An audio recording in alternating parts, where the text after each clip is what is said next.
अब ये एक सवाल पैदा होता है कि रिज़्क़ तो मुतय्यन है, वो मुतय्यन कहाँ है? लोहे महफूज में अल्लाह ने कहा कि किताबुम मुबीन में क्लियर रजिस्टर में हर चीज़ हमने लिख दी है। अल्लाह कहते हैं कि कोई भी मखलूक इस दुनिया पर नहीं चलती, लेकिन ये कि उसका रिज़्क़ अल्लाह ने लिखा हुआ है कहाँ? किताबुम मुबीन क्लियर रजिस्टर में। शुरू अल्लाह के नाम से जो बड़ा मेहरबान निहायत रहम वाला है। तो ये एक छोटा सा पार्ट है, इसमें कैसे आपने इंशाल्लाह रिज़्क़ जो है उसके क्या कॉन्सेप्ट्स होने चाहिए, लेट्स टॉक अबाउट दैट। सबसे पहले इंशाल्लाह ताला रियलिटी क्या है प्रोविज़न की, कि रिज़्क़ जो है वो होता क्या है। इसको डिफ़ाइन किया है एक स्कॉलर है इब्ने मंजूर, वो कहते हैं कि provision refers to anything upon which the life of a living being is dependent. रिज़्क़ वो है जिस पर इंसानियत की लाइफ डिपेंडेंट हो, किसी भी इंसान की लाइफ डिपेंडेंट हो, चाहे वो इंटेंजिबल हो चाहे टेंजिबल हो। टेंजिबल से मुराद है छूने वाली चीज़, नज़र आने वाली चीज़। इंटेंजिबल वो चीज़ें जो नज़र तो शायद नहीं आ रही लेकिन मैटर बहुत करती हैं। गोरे भी अब वेल्थ को 4 तरह से डिफ़ाइन करते हैं, पता आपको, उन्हें भी समझ आ गई है। सबसे पहली टाइप है फाइनेंशियल वेल्थ, ऑब्वियसली मनी। और मनी के बारे में फिर आपको बहुत से गुरुज़ की बातें पता लग जाएंगी, मनी कैसे बढ़ाना है। सोशल वेल्थ, दूसरी वेल्थ को कहते हैं सोशल वेल्थ। सोशल वेल्थ क्या है? स्टेटस, इज़्ज़त, अच्छे दोस्त, सोसाइटी में एक मकाम वगैरह वगैरह। तीसरी चीज़ है टाइम वेल्थ, टाइम एफ्लुएंस। अब एक टर्मिनोलॉजी है टाइम एफ्लुएंस, उसको कभी सर्च करें, इस पर ट्रेनिंग्स होती हैं। टाइम एफ्लुएंस ये है कि आपके पास बहुत सी चीज़ें करने का टाइम है, आप इतना कुछ कर रहे हैं, इसके बावजूद at the end of the day आप कहते हैं यार मेरे पास इतना टाइम बच गया। इससे हैप्पीनेस आती है। अकॉर्डिंग टू वेल बीइंग के जो साइकोलॉजिस्ट हैं वो कहते हैं कि टाइम एफ्लुएंस वेल बीइंग का एक इंडिकेटर है, खुशी का एक इंडिकेटर है। और ये वो लोग हैं जो कहते हैं मेरे पास तो टाइम ही बहुत है। जैसे मैं रिसेंटली अभी एक दोस्त से मिला, माशाल्लाह काफ़ी टॉप पोजीशन पे है, उसने एक बड़ी खूबसूरत बात की, हम में और देखे गोरों में फ़र्क ये है। उसने कहा यार मैं समझता हूँ अल्लाह ने मुझे बहुत टाइम दे दिया। हमारे सेंटेंसेस में अल्लाह शामिल है, हम हर चीज़ अल्लाह की तरफ डालें। उसने कहा कि मैं समझता हूँ अल्लाह ने मुझे फारिग कर दिया, और बहुत टॉप पोजीशन पे है। वो कहते हैं कि देखो अल्लाह ने मेरे नीचे इतने लोग जो है वो कर दिए कि वो सारा काम करते हैं, अब मुझे नहीं समझ आती मैं अपना टाइम कैसे इस्तेमाल करूँ। इसको कहते हैं टाइम एफ्लुएंस, कि वो उनके पास इतना टाइम है, वो कहते हैं मैं बैठा रहता हूँ। इसलिए उन्होंने कहा मैंने कुछ बुक्स परचेज़ किए, पढ़ना शुरू की इस्लामिक नॉलेज, और चलो कभी बात हो जाती है किसी स्कॉलर से, कभी मैं किसी से कुछ सीख लेता हूँ। इसको कहते हैं टाइम एफ्लुएंस और टाइम वेल्थ। ये है तीसरी टाइप। और इसको एक और वर्ड फ्रीडम कह सकते हैं। फ्रीडम भी रिस्क है, फ्रीडम होना, टाइम होना, ये भी रिस्क है। और तीसरी चीज़ जो डिफाइन करते हैं वेस्टर्नर्स, वो कहते हैं कि फिजिकल वेल्थ। 4 चीज़ें, financial wealth, social wealth, time wealth और फिजिकल वेल्थ। फिजिकल वेल्थ है हेल्थ। अगर फिजिकल वेल्थ आपके पास है तो फिर आपको मनी की बहुत सी चीज़ें जो है वो जाहिर है सॉल्व हो जाएंगे। मैटर सेहत ठीक है तो बीमारी कोई नहीं आएगी, बीमारी कोई नहीं आएगी, हॉस्पिटल के चक्कर नहीं लगेंगे, दवाइयाँ नहीं लेनी पड़ेंगी इतनी ज़्यादा। बाकी ये कि अल्लाह की तरफ से जो आना है वो तो आना है।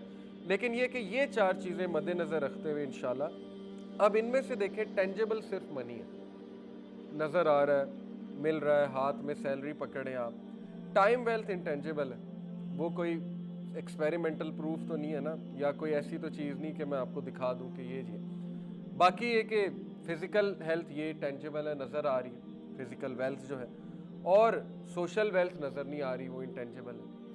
वो क्या है कि आपके साथ लॉयल लोग जुड़े हुए हैं, ये रिस्क का हिस्सा है। आपको नेक बीवी मिल गए, रिस्क का हिस्सा है। नेक सिबलिंग्स मिल गए, रिस्क का हिस्सा है। बहुत अच्छी बात है। जैसे अल्लाह के नबी सल्लल्लाहु अलैहि वसल्लम के पास बहुत रिस्क की फरावानी थी हर किस्म के, और चॉइस उनकी पर्सनल ये थी कि नहीं मैं ह्यूमिलिटी में ही रहूँगा, लेकिन ये कि हर तरह की फरावानी तो थी। और लोग उनके साथ कैसे एसोसिएटेड थे वो आपके सामने है। ऐसे लॉयल लोग जो जान देने के लिए तैयार थे, जो पीछे से भी उनको याद कर कर के रोते थे, और उनके जाने के बाद रो रो के बेहोश भी हो जाते थे। हज़रत बिलाल देख लें, कैसी सोशल वेल्थ अल्लाह ने हमारे नबी को दी। हज़रत बिलाल जो है वो कहते थे कि मदीने में मैं रह ही नहीं सकता, मुझे यहाँ से भेज दें, मतलब मुझे रसूलुल्लाह सल्लल्लाहु अलैहि वसल्लम याद आते हैं। इस लेवल पे लोग उनसे मोहब्बत करते थे। तो ये हमारे यूथ को समझना पड़ेगा कि don't just go after money, और मैंने कई बार ये एक्सप्लेन किया है कि बज़ाते ख़ुद पैसे में खुशी नहीं है। अगर आपके अकाउंट में 5 करोड़ भी पड़ा हुआ है तो ज़रूरी नहीं आप खुश हैं।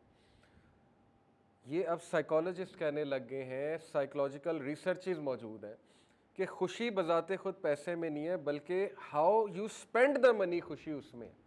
पैसे में नहीं है, बल्कि पैसा स्पेंड कैसे करते हो उसमें खुशी है। और वो 2 तरीके उन्होंने बताए। एक ये कि आप दूसरों पे स्पेंड करें, और इसकी साइकोलॉजिकल रिसर्च, नॉर्टन एक बंदा है, पूरा नाम मुझे भूल गया, उसकी किताब है happy money. Happy money best selling किताब है।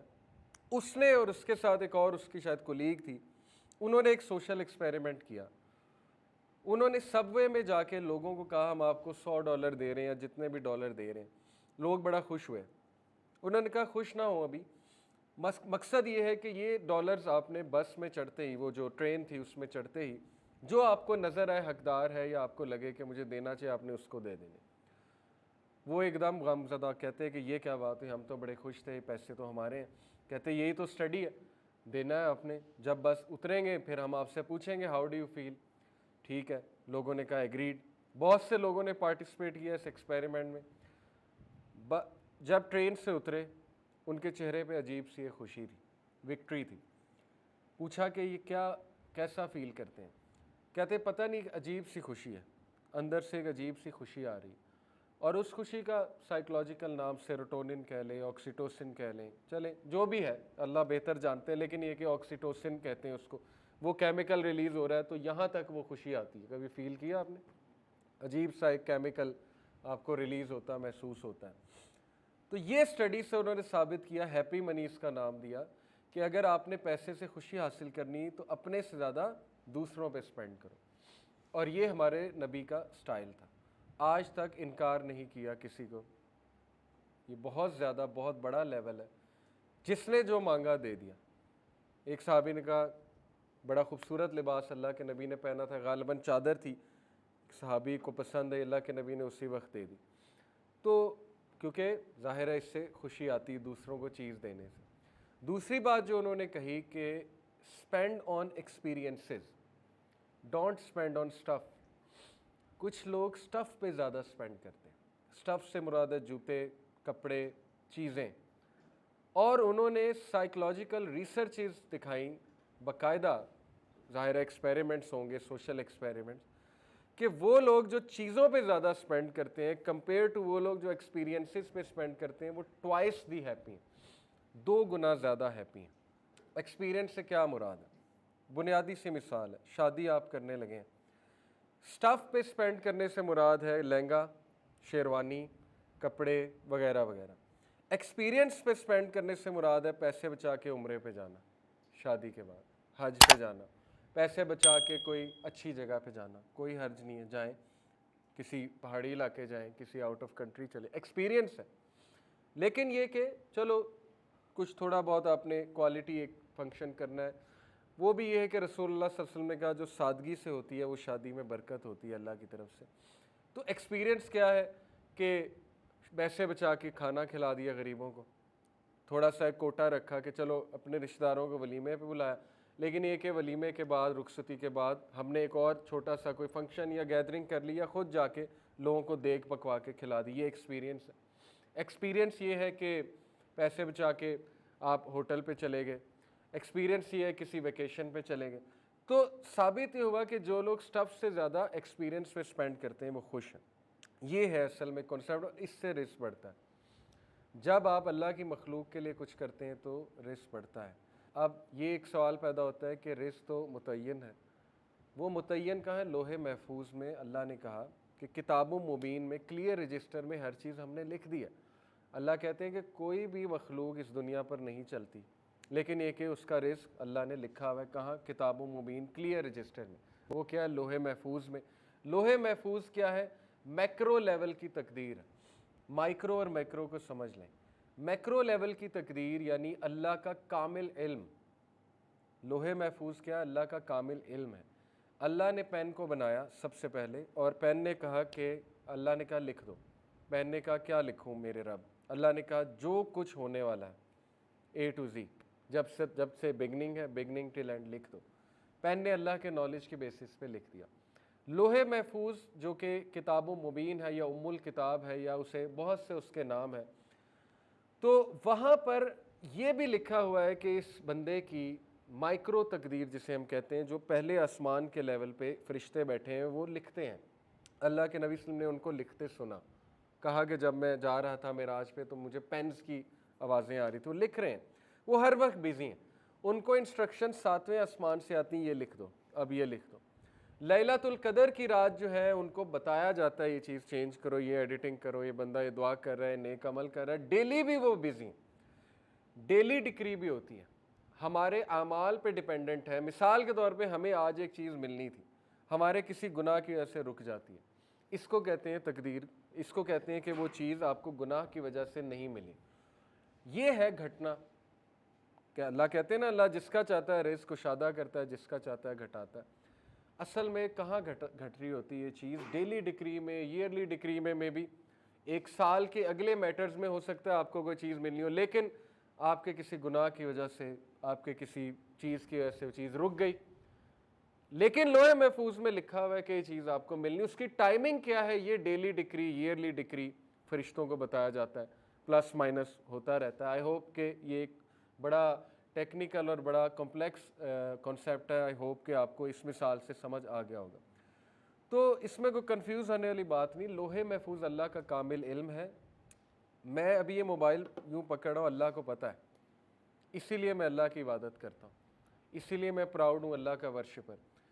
देखें, आज मैं आपको कहूँ कि एक ऐसी हस्ती है जिसको आपका सब पता है, A to Z, आपका जो आपने करना है, अभी आपने यहाँ से चल के वहाँ जाना है, वो भी उसको पता है।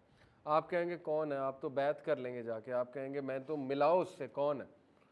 यही अल्लाह है, अल्लाह के अलावा कोई नहीं है। गैब का इल्म अल्लाह के अलावा किसी को नहीं है, ख़जानों का इल्म अल्लाह के अलावा किसी। मेरी फेट अल्लाह को पता है और मैं इस पर प्राउड हूँ। इसमें कोई चैलेंज करने की ज़रूरत नहीं है कि ये क्या, यानी अल्लाह को पता है ना। कुछ लोग कहते हैं जी कि अच्छा अल्लाह को पता है कि आप जहन्नमी हैं या फलाना जहन्नमी, तो फिर मेरा क्या कसूर है? नहीं, ऐसे हमने नहीं करना। अल्लाह को पता है, ये अल्लाह का इल्म है और वो हमारा रब है, और इसीलिए वो रब है, इसीलिए अल्लाह सुब्हानहू व तआला ओमनीपोटेंट है, इसीलिए वो सबसे ज़्यादा पावरफुल है, अल अज़ीज़ है, अल हकीम है। वो खुदा है, वो रब है, वो गॉड है, अल्लाह है, वो अल्लाह, और अल्लाह जैसा कोई नहीं हो सकता। इसलिए बी प्राउड कि आप उस रब की इबादत करते हैं जिसको सब पता है, इसलिए हम उससे रहनुमाई तलब करते हैं।